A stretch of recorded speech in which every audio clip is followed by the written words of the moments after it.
Welcome to the living room where we listen, learn, and live together.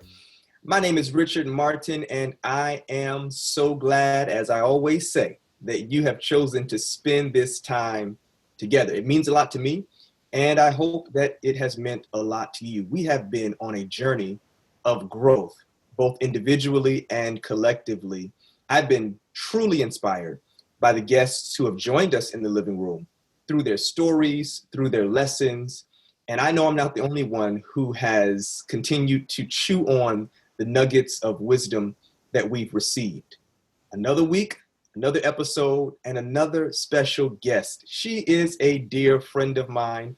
We've known each other for a number of years, and I'm thankful that she has consented to speak with us and hang out with us for the next few moments. She is currently pursuing her doctorate in musical arts at the University of Kentucky. She has her master's degree from the University of Michigan, and we both share our alma mater is the Oakwood University in Huntsville, Alabama. Her name is Erica Gabriel. We sang together in the Oakwood University Aeolians, and beyond our time singing together in the choir, we have developed an awesome friendship over the years. This is going to be an amazing conversation, so sit tight, buckle up, listen up, and let us welcome Erica Gabriel into the living room. What's up, EGZ? Listen, I'm chilling, Rich. I'm here. It's great to see you. I'm here. You too. It's so good to see your face and hear your voice. I agree wholeheartedly. Even as we were preparing for this episode, my mind was thinking about choir trips, bus rides, concerts where our voices were shot. Oh my. And a whole lot of other experiences pertaining to Oakwood and the choir. And I know we're going to get into that as we go on. But how are you doing? Listen, this new journey towards Dr. Gabriel is already a lot. And I just began. We've only just begun. And, I've already learned so much, not just academically, but just about myself. And, I've been out of school since 2014, at least, for vocal performance. So it's an adventure, but I'm doing okay. I see it already. Dr. Gabriel, it has a ring to it. It has a Right. Yeah, it's going to be an interesting journey, but congratulations on this. Thank you. Thank you so much. So let's begin there. How did this come about? Did you just wake up one morning and say, you know what, I'm going to go get my DMA, my doctorate in musical arts? How did University of Kentucky come into the picture? Invite us into this season of your life. Okay, so let me try to tell this as swiftly as possible. I'll try to tell the short version. But I finished my master's degree, I just said, in 2014. And after that, I auditioned for the DMA program at the University of Michigan and did not get in. And I was so broken up about it. And I was angry with God, like, my own school doesn't want me. I just graduated from here and they've rejected me. They don't want me. And so I went from there. I moved to a small town called Berrien Springs, Michigan, and there were no performance opportunities. I was upset, and I just ended up in something else. And we'll get to that too. Years later, I had made peace with the fact that I did not need a doctorate degree to validate me. I realized that I was reaching for it for all the wrong reasons. Really, I reached for it because I was afraid to go out into the real world of performance. But that's not something I was processing at the time. So I stopped singing after my master's program for a few years. I wasn't performing again. I moved places where it was inconvenient. And then it really just became a matter of paralysis. Like, I was just afraid. And God spoke to me one day and he said, I never asked you to sit down. And so I auditioned for this competition. And that was the leap that I was supposed to take. I knew it. I felt it. I did not get in the first time. And I said, but God, I know you have this for me. So I auditioned again and I made it to the live rounds, but I didn't make it past the first round. But I said, God, I know this is what you have for me. Like you told me this is what you have for me. So I auditioned again. I said, my goal is to just make it to the next round, to just make it to the second round of the competition. And I went back and I won the whole competition. It was like $12,000. The judges were big people in the music industry, and it just kind of exploded my career. Everything that has happened to me since then, that was back in 2018. So everything that has happened to me since then has been a result of that competition. I got on a PBS special because the judge from the competition recommended me for it. At the competition, there was a guy named Michael Priestley. If you don't know him, look him up. He's a wonderful baritone. The judge's name is Morgan James. The friend I made, his name is Michael Priestley. And when I decided to finally take the full leap to leave education to pursue performance, he said, you have to audition for this group called the American Spiritual Ensemble. So I, on a whim, flew to New York, ended up touring for 3 months with this group.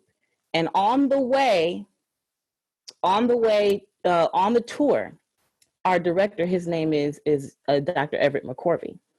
And I said, can I just have a lesson with you, while we're on tour? And he gave me a lesson, and we were here in Lexington. And he said, have you pursued your doctoral degree yet? And I said, I have not. He said, I think that this would be a good fit for you. We happened to be in Lexington during their auditions. And so I auditioned while on tour with this group, make it in, qualify for their scholarship competition, get second place in their scholarship competition, and a full ride here. So years after I was rejected from this DMA program, I'm not even looking for it. And it's like I took that one leap to do that competition, and God had planned this place, this degree, this school for me. So that's the long journey to begin Dr. Gabriel. Sometimes that leap is the hardest leap to take. Oh my. It was scary. It was scary because if you know anything about the performance field, it is full of rejection. You have to get really comfortable with rejection, but singers are some of the most insecure people you'll ever want to meet. So there's this dichotomy, right? We are afraid of rejection, but we face it constantly. And for a long time, it was easier for me to just say, no, I validate myself. I don't need anybody else's validation. So I'm not even gonna engage with this anymore. I'm going to get comfortable in the classroom. Like, I'm fine with this.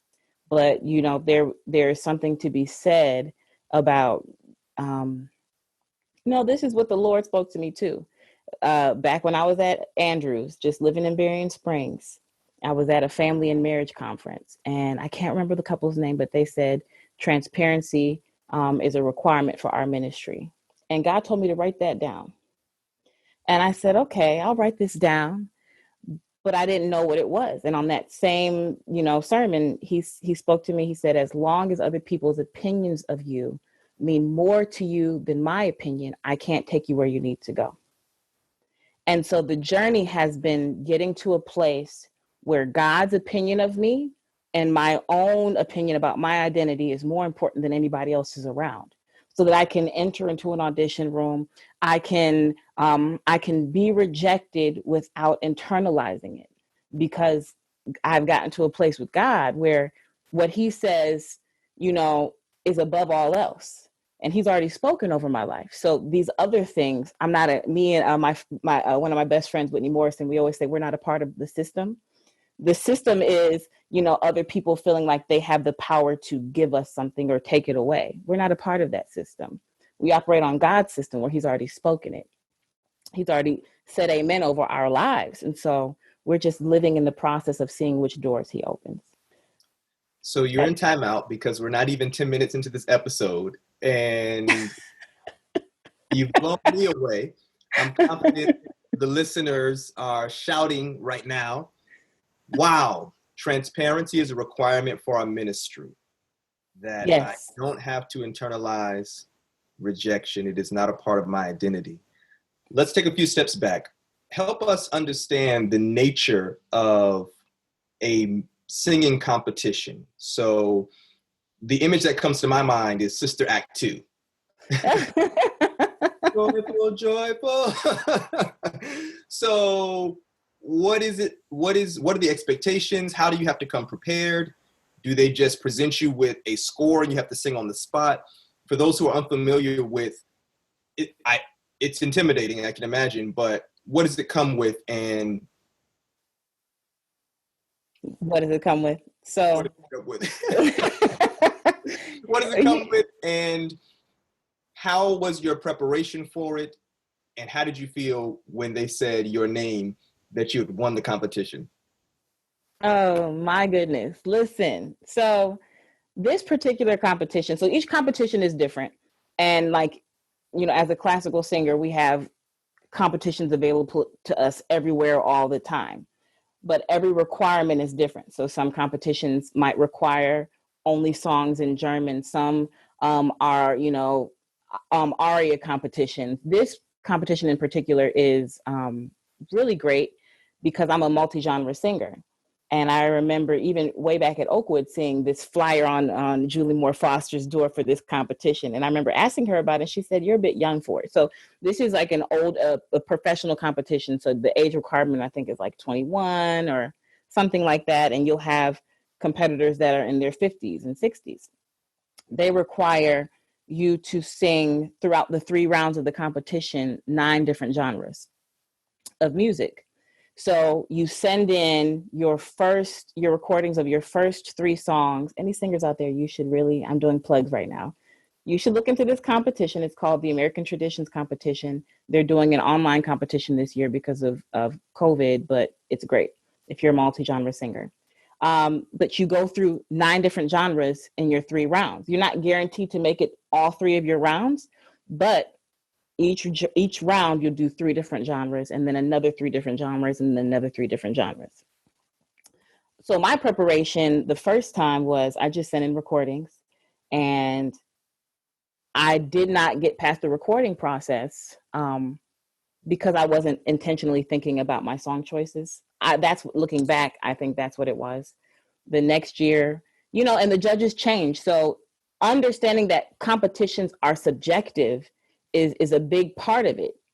It's not about just your talent. It's about what they're asking. So by the 3rd time, I finally understood what they were asking for. And I just did that thing, and just programmed better music, songs that highlighted me, and stopped trying to, what's the word that I'm looking for? I don't know. I just tried to live in actually what the competition was doing instead of assigning it to what I felt like it should be doing, if that makes sense. You have to do what they're asking you to do. Makes a lot of sense. And that speaks to the ability to make adjustments. That required a great deal of resilience on your part, I'm sure. It was the Lord. It's because I just felt, I can't explain it. I felt like it was something he had for me. That's the best way I can describe it. But when I was sitting there and didn't make it past that first round, I was confused. Because I don't know if anybody else has had something in their life where they're like, God, I know you have this for me, whether it's a job or a field or even a person. Like, I know this was for me, but in the present, it doesn't feel like it's working out. And it was at that point that I had to say, okay, God, you know what? I'm going to believe what you said or not. So I guess I'm coming back. And I had planned to come back as many times as they're going to let me come back until I got what I felt like the Lord had for me. So Erica's going to be 85 years old back one more time. Listen, they don't have an age limit. Okay. So I was going to be there. So they call your name. What's going through your mind? Honestly, I had delayed processing. I think even somebody came after me and told me that somebody in the audience was like, she wasn't even surprised. I was just kind of a deer in headlights. So they called my name, everybody's cheering, and I just kind of smiled like this. And then maybe 15, 20 minutes later, while I'm taking pictures with the former winners, I won on the 25th year. And so it was their 25th celebration, and they had a whole bunch of other former gold medal winners there. So they're all taking pictures and they were like, okay, just the gold medal winners. I was standing off to the side while they were taking the picture. And they were like, come on, Erica. And it was at that moment that I was like, oh, I'm a part of this now. I won this. And so the audience is cleared out by now, and I'm having a whole freak out 15, 20 minutes later. So stepping back again for broader context, you are now pursuing your doctorate in musical arts. You've had an experience as an educator in music, and we'll touch on that. But I want to know, who are your musical inspirations? What was your introduction into the beautiful world of music in general? Oh my, there's so many. I'll start with my parents.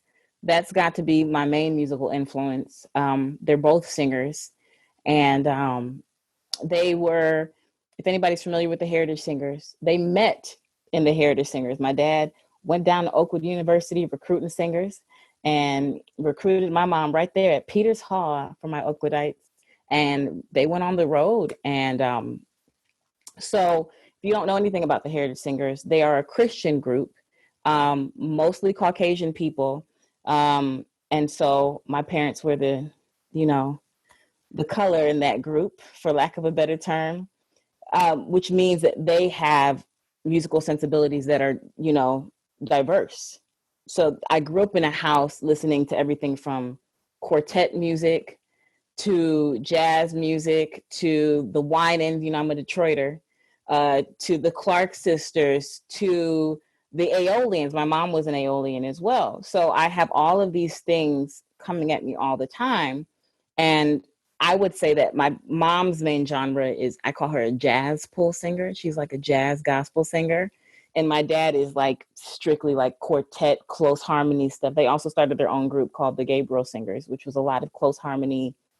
So grew up listening to Take Six, jazz, gospel, classical is what I would say were the three main genres of musical influence. So starting with my parents.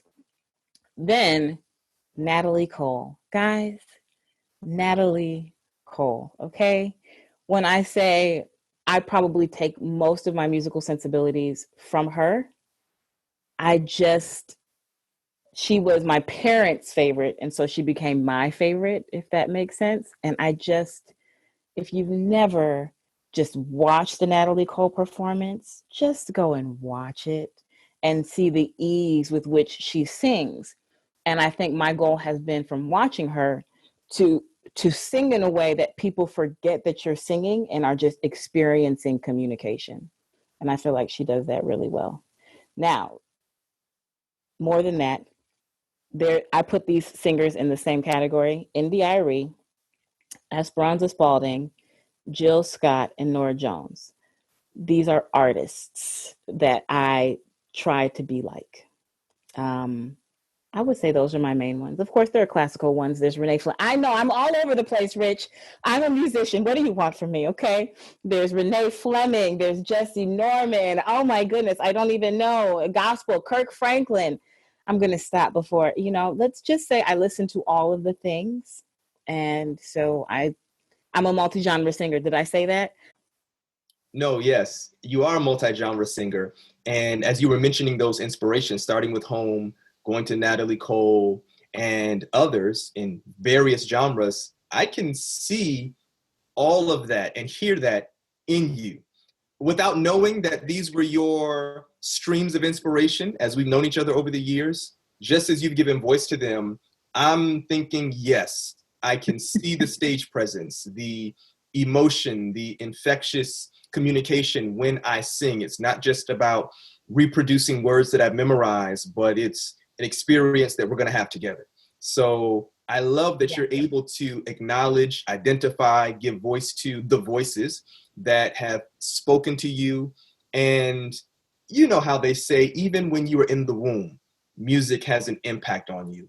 So growing up in a musical environment, coming from musical parents, I have no doubt that there are some deep roots inside of you. And I think it's an awesome thing when you look back and say, I didn't necessarily choose this. To some degree, it chose me. And I appreciate that you are leaning into this and living into this. Let's talk about family some. You grew up in Detroit, Michigan. D-Town, Detroit versus everybody, huh? And are you an only child? Do you have brothers and sisters? What is upbringing like for Erica Gabriel in Detroit? So I'm number 3 of 4. I have an older brother, an older sister, and I have a younger brother. I can't call him a baby brother anymore. He's a grown man. So I have a younger brother. And what was growing up like? I don't know. I I love my siblings. We're very close. We're a very close family. I think the nature of having my parents both coming from families that are very close knit, that's the culture on both sides. I have a very big family on my mom's side, and my dad's family is West Indian. And so, there's a nature of needing to be close, especially when your family has immigrated. So there's that. I just grew up in a very close knit family. My dad's a pastor. He wasn't always a pastor. He became a pastor when I was maybe 11 officially. My parents started the church when I was 7. So I had a very non-traditional PK start. I didn't realize that that's what was happening because my parents started a church. It provided an environment where we weren't made to feel different or, any of that. So I don't have the same kind of horror stories for the most part that a lot of PKs have. Yeah, I had a very good upbringing. Sometimes I feel guilty about how blessed I have been. I don't know if anybody else has ever felt like that. Like so many of your friends who have not had the privileges that you've had to grow up with a whole family. But that was my experience. I'm sure you remember several years ago, your family welcomed a large number of us. It might have been the entire choir. It was the entire choir. I thought so. I said there were a lot of us. Yeah, the entire choir. We were invited to the Gabriel home, and walking in, I know I felt that sense of home and family, and seeing you interact with your mom, your parents interact with one another. Let me just say, I don't know if we've eaten better. The food was phenomenal. And we just had spontaneous musical moments in the living room. Yes.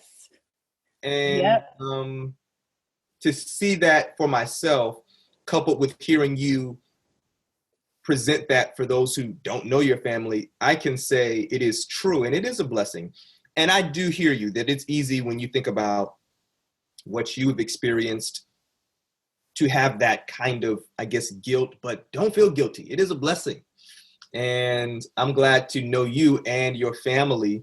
We've had many laughs together over the years, and your father has been kind enough to invite me to preach and learn and grow at his churches. So shout out to Pastor Gabriel. Thank you. Hey, Daddy. For pouring into your child and then also to me and so many others. So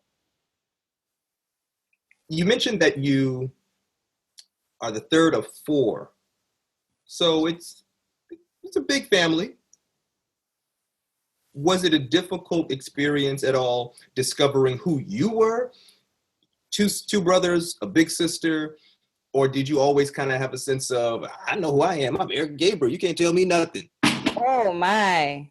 Oh, I wish that was the case. No, I was not that way. I actually stumbled upon, I had to call my sister. I stumbled upon a journal from when I was in middle school. Oh my goodness. Like so who knows how I chose performance for my life? I was a very quiet child in school. Like I did not speak. I think one of my second grade teacher's complaints to my parents was that she does not talk, which is hilarious now. But I really did not know how to comfortably take up space.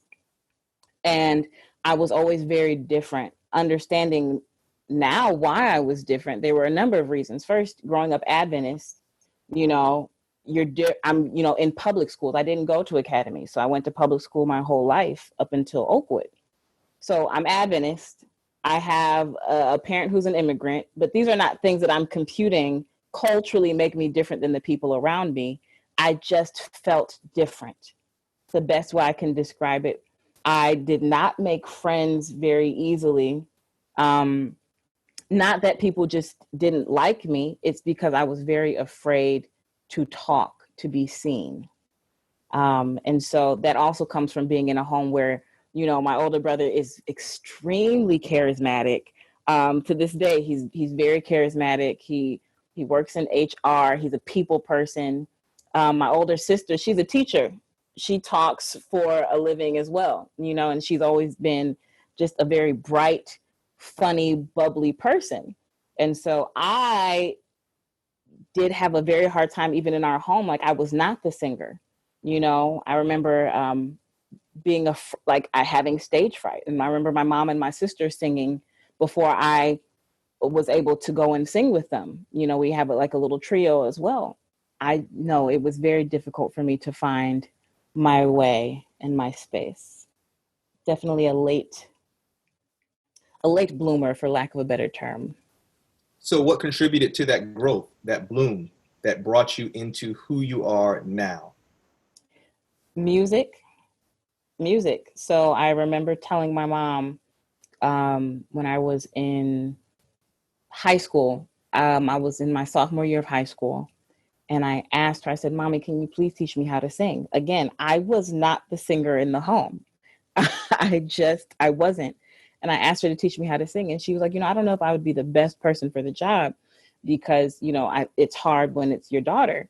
So she completely transferred me, changed my whole schooling, and sent me to a school that had a choral program.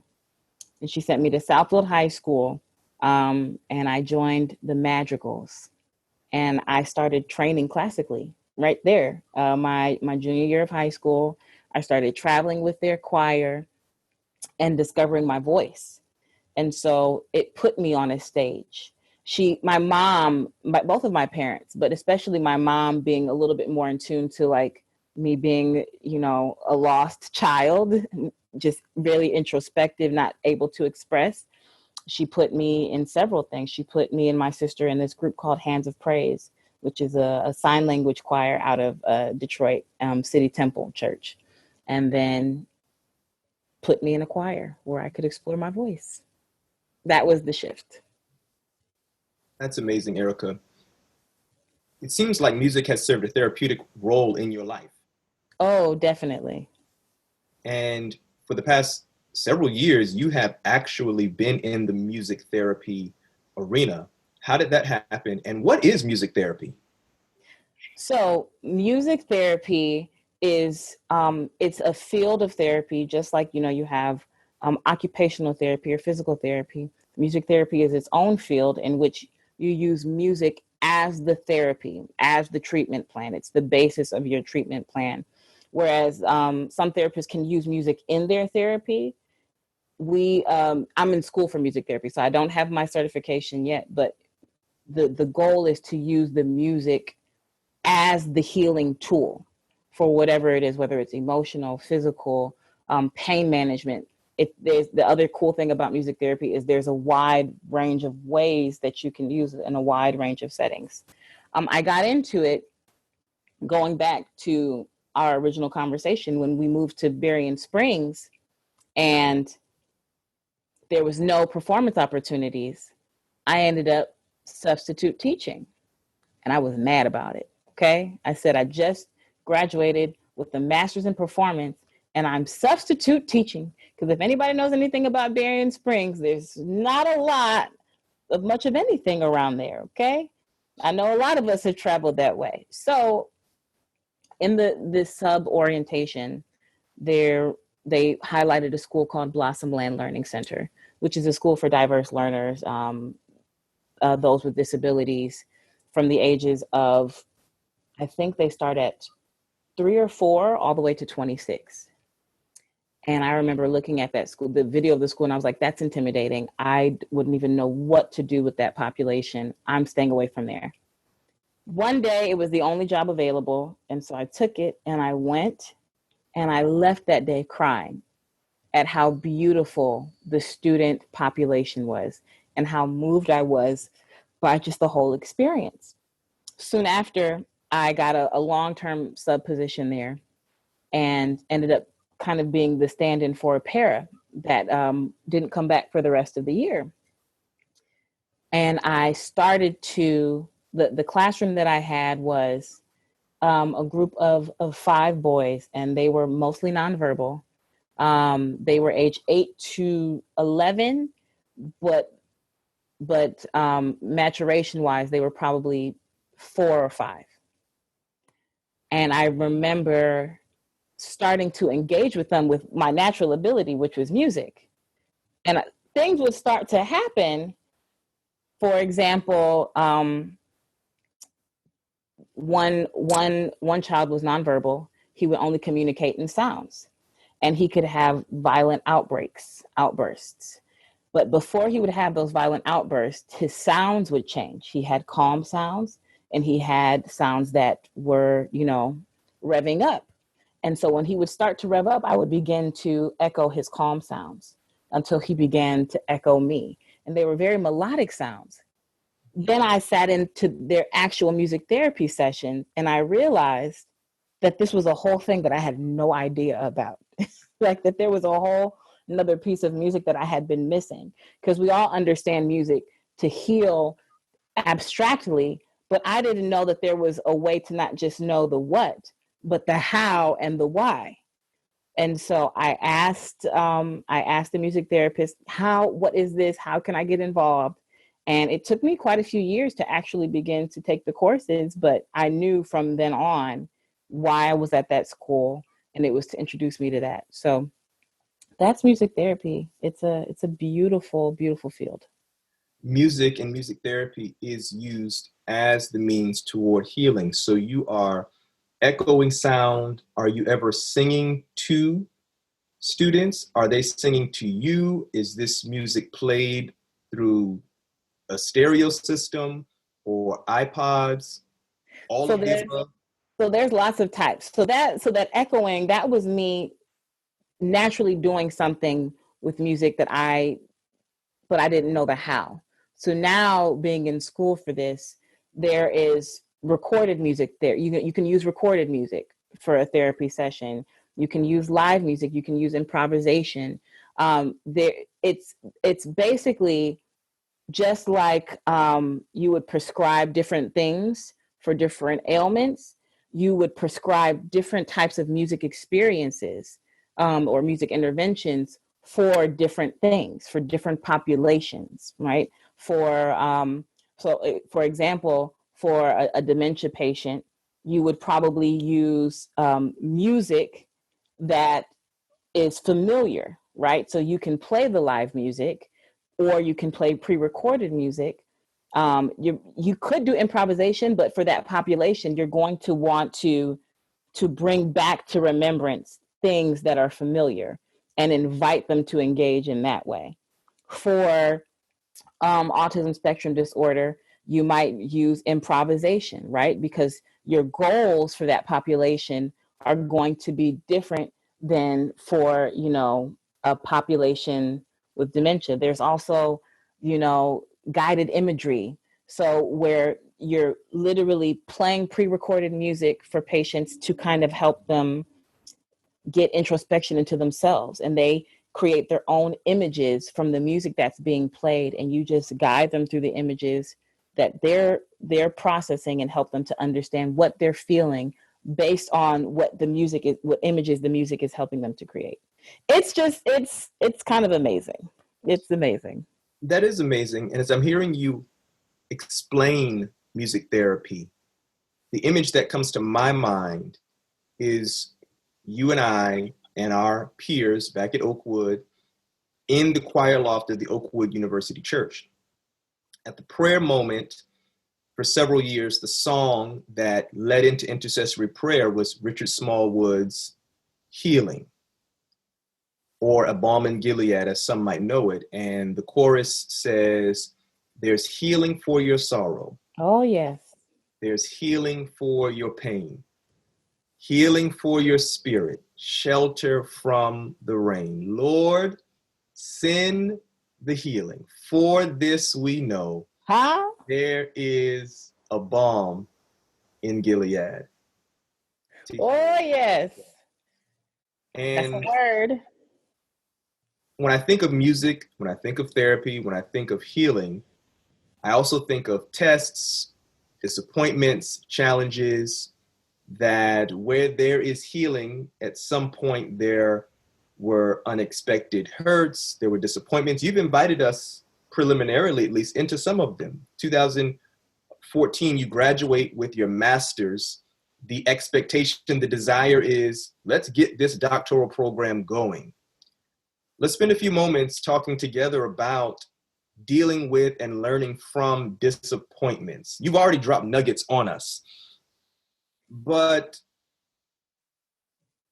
without a test, it's hard to have your own personal testimony. So you don't get into this program, you're disappointed, but how are you getting through that? Yeah, there's I write. This is something that I don't like. There's so much of my art that I have realized is like backlogged. I don't share, but I want to write a devotional series. That's what I want to do. And in doing that, I've just been doing some introspection and some processing of things like disappointment and rejection. And there's the I like to use the pilot light as an example, right? So there's not the pilot light, propellant, right? So when we think of a propellant, we think of fire, right? Something that burns you, right? But when we think of rejection, we think of an extinguisher, like something that's meant to put out our fire. I like to think of it instead as a propellant, right? So if we change the way that we process rejection from something that extinguishes us to something that propels us, I gotta find it, man. I gotta find it. Erica. So that I say it the right way. Wow. Rejection does not have to extinguish us. Please find that. It propels us. So many of our lights have been dimmed by rejection, right? When we feel rejected, we attribute it to a lack of acceptance to our self-worth, right? But we have to understand the nature of the lie, right? That your light is ever extinguished. It's never extinguished, right? There's never anything in your life that can say amen over your purpose, right? That can say amen over the gift that God has given you, because they're irrevocable. They don't leave. So it just means that the direction changes. So when we begin to look at our rejection instead as a propellant, then we can understand that a propellant not only makes the fire, but propel means to move forward. Wow. So we're not only no longer looking at it as taking out our fire, we're looking at it as it propels our fire and in a direction, right? Rejection is not the absence of your worth.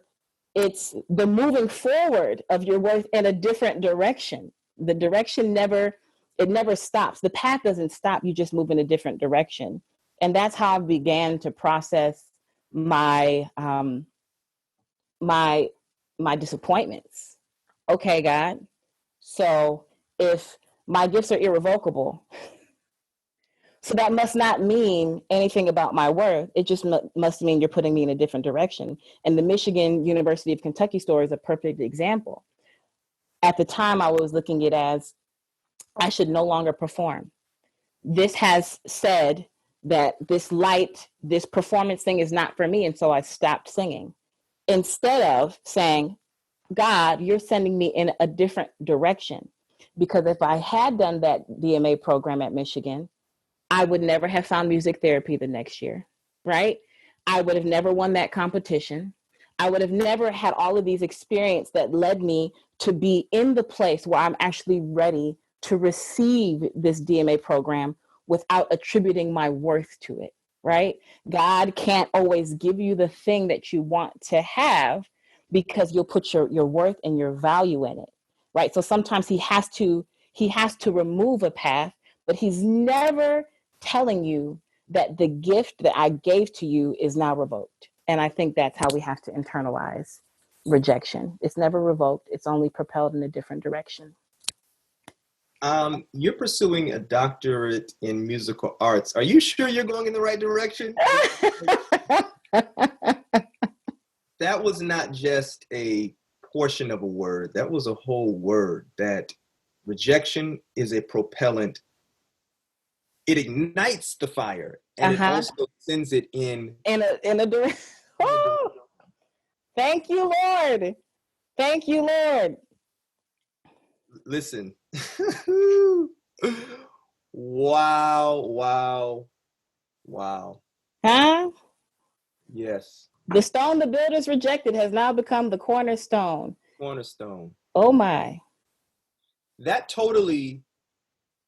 doesn't just introduce a new item to my current mindset.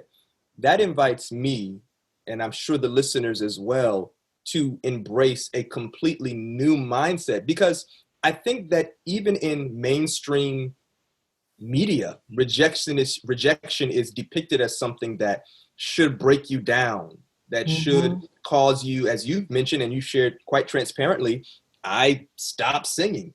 The one who had all of these musical inspirations, right? Parents, Miss Cole, and so many others. But the point of rejection, and let's be real now, rejection hurts. We don't necessarily go pursuing it. We don't have a sign up saying, please reject me, dash my hopes. I'm looking forward to this. But the fact that on the other side of it, I can come through in a different direction, in a different place, and how you've shared with us that there are things that sometimes just don't happen. Some experiences that only come not only after those disappointments, but I think that there's a character development that takes place. Yes. And you get to hurt. This is what I want to say about rejection as well. I think especially in the Black community, we harp on this. We are so strong because we are, right? We've endured a lot. But you get to hurt. If there's anything that I've learned is the pain, right? The pain of that fire of rejection is part of the propellant, right? You have to feel the fire in order to want to move, right? You have to feel that. And so by you trying to, it doesn't bother me. It doesn't, you don't ever get to the point where you move in a different direction because you're so stuck on acting like you don't feel this thing. You get to feel, but it doesn't have to paralyze you. So I can cry and keep going. That's it. You really can. You can cry, acknowledge every one of your feelings, and when you're ready, because what's the story where he brought help me pastor, the crow comes to feed him? Elijah. When Elijah was depressed. Yes, very much. Yeah. So. He was depressed and he was not ready to move yet. He was not ready to move. And so he was being nourished in that time. And he didn't have to move until he was nourished, right? He was attended to first, right? He acknowledged the depression. He acknowledged the suicidal thoughts and was nourished. And so we have to be in a mindset of reaching out for the nourishment that we need in those times of depression and rejection, so that when it's time to move, that we can. So you're in a position of both providing therapeutic healing for others, and that's not just a book you've read. You're a recipient of the healing that comes from musical therapy. Was there a song were there songs that ministered to you or that emerged from your spirit during this time Oh that, my. that have led you along the way? Yes. So, again, I stopped singing. I also stopped writing. I stopped playing. I write songs, but I have never written the way that I've written in this season of rejection and depression. And I tell God, I would do it all again for the music that you've given me.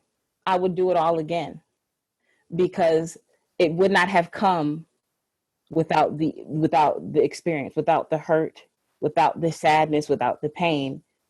It would not have come. And I understand it, that music is healing. And the songs that I've written have been given to me. And I got off the path of music therapy for a while too, but it was in writing these songs. I wrote maybe 40 songs in a year, and it was just pouring out of me. And a friend of mine was a dear friend. She's passed on now, but she was in the hospital, passing away of cancer.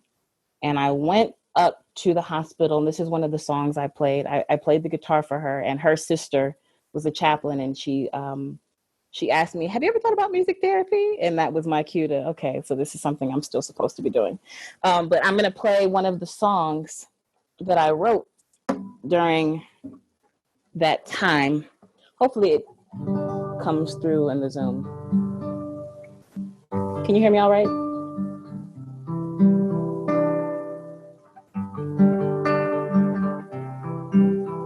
It's about feeling lost. This is the first song I wrote in my coming back to singing. When we belong to God, right? He talks about adopting us into his family. He also promises, this marriage of him in the church. And so I just tell that story through other people's stories. Here's the story of a lost one, down on his luck, forgotten by most.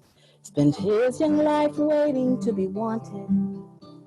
No family to love, no parents he'd known. And then one day it finally happened.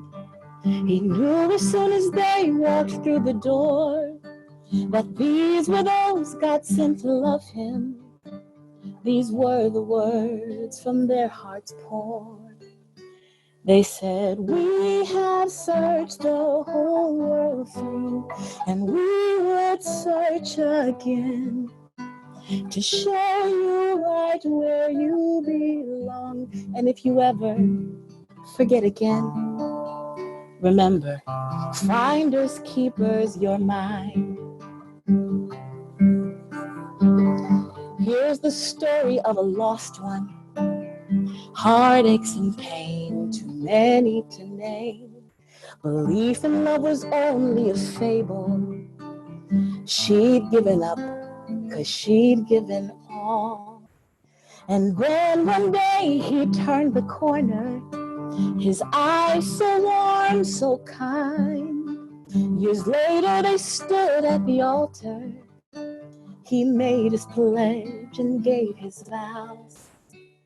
He said, "I have searched the whole world through, and I would search again to show you right where you belong. And if you ever forget again, remember, finders, keepers, you're mine."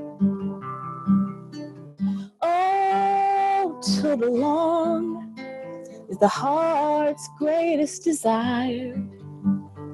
So many lost, each waiting to be found. Here's the story of a lost world, fallen at best, condemned where we stood. We cried out in need of a savior, destined to die and bound in our sin. And then one day he came down from heaven, the Holy One put on humanity. And on the cross, he won our victory. Arms open wide, this is his plea. He says, I have searched the whole world through, and I would search again to show you I'm where you belong. And if you ever forget again, remember, finders keepers, finders keepers, finders keepers, you're mine.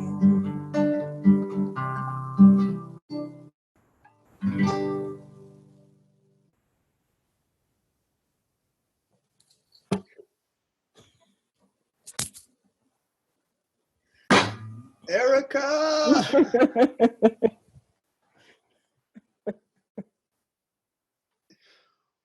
Finders, keepers, you're mine. Oh, thank you, Lord. That's the gospel. That's it? That's the gospel. Through rejection to redemption. That's the gospel. Beyond test to triumph. That's the gospel of present hope. Yes. Yeah. And present hope and present pain can be right next to each other. Yeah. But finders, keepers, you're mine. Music heals. It provides a form of therapy. And you and I have had the wonderful privilege of sharing space with intersecting circles. Yes. I know many of your friends, you know many of mine. What has friendship meant to you over the years? You have wonderful friends. You've mentioned some of them. Whitney Morrison, who is another Fabulous. gift, just fabulous. Fabulous everything. What is friendship to you, and what kind of friend do you seek to be? And I'm going to stop talking because I need to get myself together. Take your time. Take your time, Rich. Yeah. You know, in church they always say, that's all right. That's all right. That's all right. That's all right. Huh? That's okay. I need some talk music right now. Where's the talk music? Where the band comes in and just starts to play. But the floor is yours. Friendship. Friendship. So I've been through a really dark place in the last 3 years.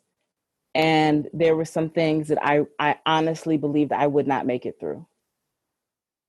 And it helped me to understand friendship in a different way. That these people are not just adjacent to you for laughs and to share in your joys, but it means something different when your village carries you at a time where you cannot carry yourself. And so understanding that the people that God has placed in my life were not just there for the joy, right? Because it's easy to think that, right? It's easy to think that God gave me friends to walk on this life with and to, walk hand in, walk together, children, don't you get weary. Like that was my view on friendship. Not that, me and my friends have not cried together, but it is a different thing altogether when you are the worst parts of yourself, when you are the worst of yourself, and your friends still see you and say, I love you, I choose you, I pick you, I'm here for you, right? I had a friend, one of my best friends, her name is Christine Jones, and we met in Houston when I was living there. And this is a friend that God chose for me by hand. And this is just an example of what all of my friends have done for me. But we were working together and I was just having a really hard day and I was not being very nice. And I used to pride myself on being, Susie Sunshine, just only sunshine and flower and roses. And I just didn't have that in me at this point in my life. And I just remember crying and telling her, I'm sorry. I'm sorry I haven't been like the best today. And she looked at me, she said, Erica, I love every part of you. And it took me out. I broke down crying because I had not realized that there were friends who could love every part of you, which told me that I was only allowing my friends to love the best parts of me and not giving them the chance to love all of me. And so now I'm so much more secure in even those friendships that I've had for 10 plus years. They have taken on new life and new meaning because they carried me and they saw me at my worst and still said, I love every part of you and I will love you through this. So I heard a statement once, friendships are forged in fires. Oh my. And it seems as though your experience can testify to that. I know mine can. Here's our last question. You can send a text message to yourself 10 years into the future. What does it say? So this is me now sending a text to myself 10 years from now? Yes. Okay. You know, I know that I myself have a tendency to have Israelite mentality. So the text message would probably say, we have nothing to fear lest we forget what our God has done in the past. That would be the message. And then be kind to yourself, because that's something I remind myself all the time now. Be kind to yourself. Yeah. Erica. Rich. I love you, girl. I love you too, man. Thank you. Thank you for sitting and sharing in the living room.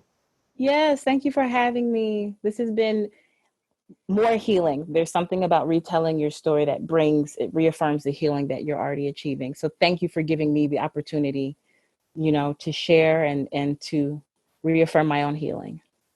Thank you. Now, one final note, your artistry, your ministry as an artist exceeds the confines of music. You're a painter as well. I was an artist first. Okay. I was not, because remember, I was the quiet girl. So I was an artist and an interior design major and went to Oakwood and they didn't have that. So. Selfishly, I'm glad that Oakwood didn't have it. We might not have been able to cross paths as we have. Share with us where people can view your art, both visual and be blessed by your musical ministry, your musical art. What are your social media handles? How can we follow you on your journey? Yes, please. Okay, so my main Instagram page where you'll find my music and my whereabouts is erica.laurice. That's ERICA .LAURICE. That's Instagram. Then my art, you'll find my art and my poetry on at the Ebony Renaissance Woman. So the Ebony Renaissance Woman. And if you look up Erica Gabriel, the name is that too. But you'll find my visual art and my written art on that page. And you'll find my music mostly on erica.laurice. You heard the future Dr. Erica Gabriel on the living room first. This has officially become a time capsule. We will listen to this for years to come and smile and cry and smile and heal and laugh and share. And this is what we do in the living room. And I am glad about it. I hope that you have listened and learned. And based on what we have learned, let us commit together to truly live. That's all we have for you this episode. I'm your host, Richard Martin. Our special guest has been Erica Gabriel. Thank you for listening. Thank you for learning. And now it's time to live. We'll see you next time.